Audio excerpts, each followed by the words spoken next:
الحمد لله كفى وسلام على عباده الذين اصطفى. أما بعد فأعوذ بالله من الشيطان الرجيم. بسم الله الرحمن الرحيم. وما محمد إلا رسول قد خلت من قبله الرسل أفإن مات أو قتل انقلبتم على أعقابكم ومن ينقلب على عقبيه فلن يضر الله شيئا وسيجزي الله الشاكرين. صدق الله مولانا العظيم. عزتمند ورونو ور سره زمونږ بهر مېلمانه علما موجود دي، درګۍ او د مردان او د نورو علاقو، خاص کر مولانا شیخ الحدیث مولانا هدایت الله صاحب، هغوی مشران علما دي، په دې ځای کې موجود دي. د هغوی په مخ کې خبرې کول بالکل ما ته مناسب نه ښکاري. موږ په دې علاقې اوسېدونکي خلک یو، قربانه خلک یو، دا د مېلمنو چې کوم دی نو حق دي. خو چونکې د مولانا شیخ الحدیث مولانا نصیر احمد صاحب او دارنګې بل زمونږ د ملګري وینا وه او خاص کر مولانا اسدالله صاحب ومري، ما تاسو مخکې یو آیات پیش کړو.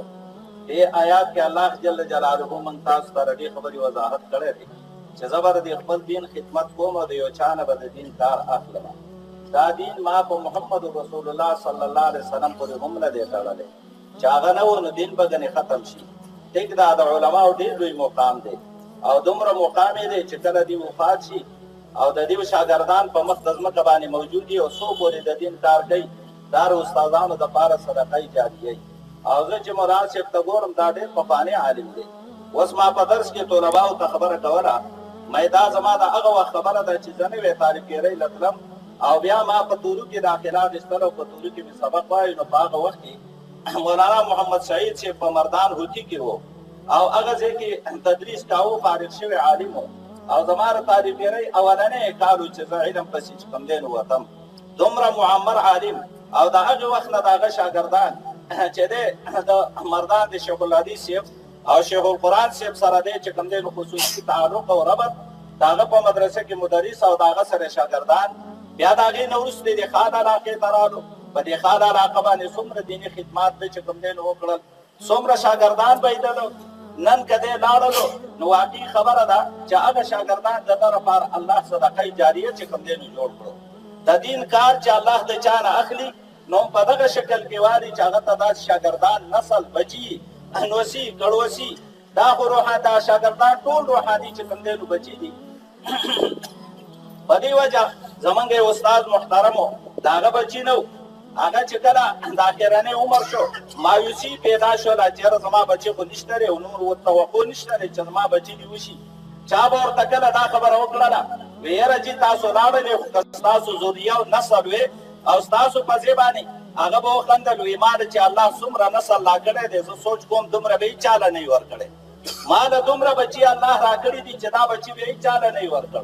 زما بچي په سوات خواره دي، په کوهستان خواره دي، په باجوړ خواره دي، په کونړ باندې خواره دي، په کوهستان خواره دي، په چترال باندې خواره دي او داسې به دا ټول پاکستان دا واخیستو، حتی کې چې افغانستان کم ملکونو ته زما بچي رسېدلي دي. ته وایې چې تا نه الله بچي نه دی درکړ، بچي خو په حقیقت کې روحاني بچي دي. الله دې له روحاني بچي چې کوم دی نو ورکړي. البته واقعي چې ډېر کمی په دې علاقه کې یو ډېر خلا راغله، هغه خلا به الله جل جلاله د مولانا نصیر احمد صاحب نه چې کوم دی نو پوره کړي، د ده د شاګردانو نه به الله پوره کړي.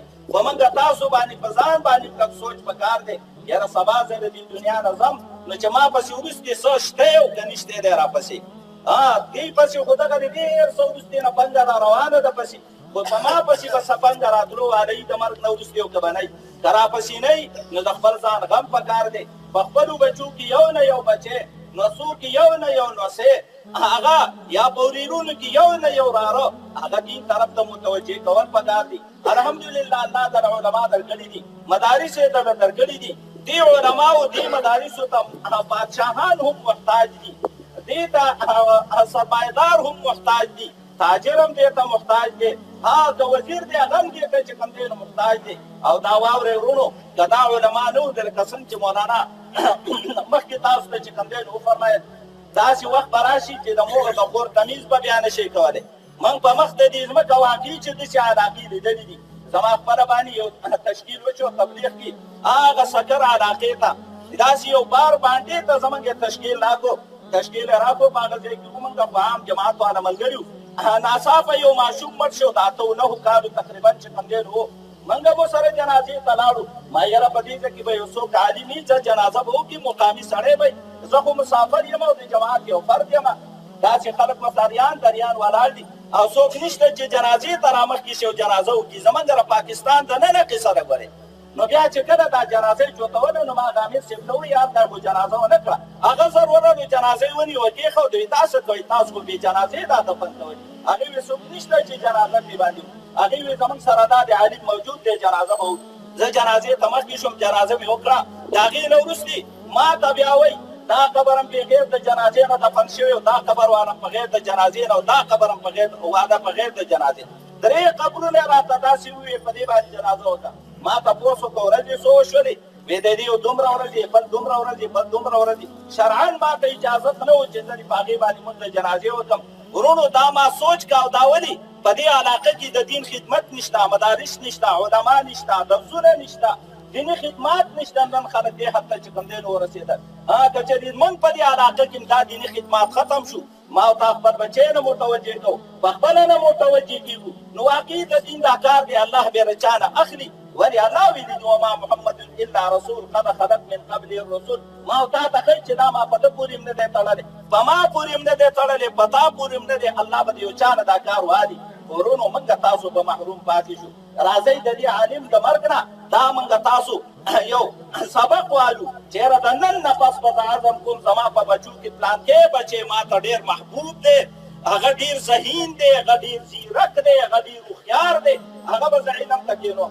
دا هم نه چېرې په بچو کې مې پلانکې بچی ډېر داسې لوپر غوندې کېدی بل څه نشي کولی چې راشه سبق ته به کښېنوم، یا کندم دی، ړوند دی، شل دی، ګوډ دی، بل څه نشي کولی نو علم ته به کښېنوم. دا نه، قیمتي نه قیمتي بچی موږ تاسو راوالو او د دې نه دا سبق نیسو.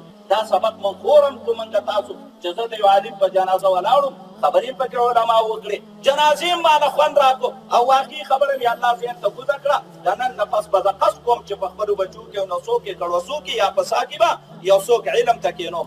انشاءالله العزیز داسې به کوو که نه کوو. الله دې موږ تاسو له د دې خبرو د عمل توفیق راکړي. او مناسب دپاره دعاګانو ډېر درخواست دی تاسو ټولو ته. دعا دې ته نه وایي چې لا یوه جنازه موږ وکړله یا خامخا هغه ځای ته راشو لاس پورته شو، غیبانه دعاګانې د شپې ورته دعا، فرضو پسې دعا، 2 رکعته نفل او د هغې نه وروستې دعا. الله دې موږ تاسو ته عمل کولو توفیق راکړي. وصلی الله تعالی